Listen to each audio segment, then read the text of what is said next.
Work on deepening your relationship with your feeling nature. Emotional awareness, emotional intelligence, emotional alchemy. Emotional awareness is the ability to be aware of what you're feeling.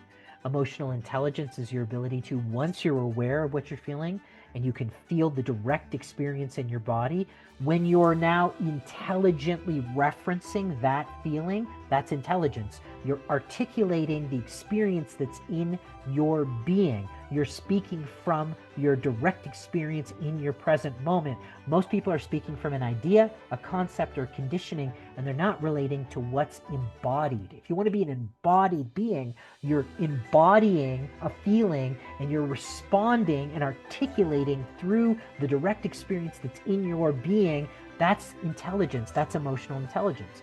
And emotional alchemy is the ability to process that. The deeper you feel, the deeper you heal. The deeper you heal, the more you know yourself. The more you know yourself, the more you can be aligned to what is expansive for you.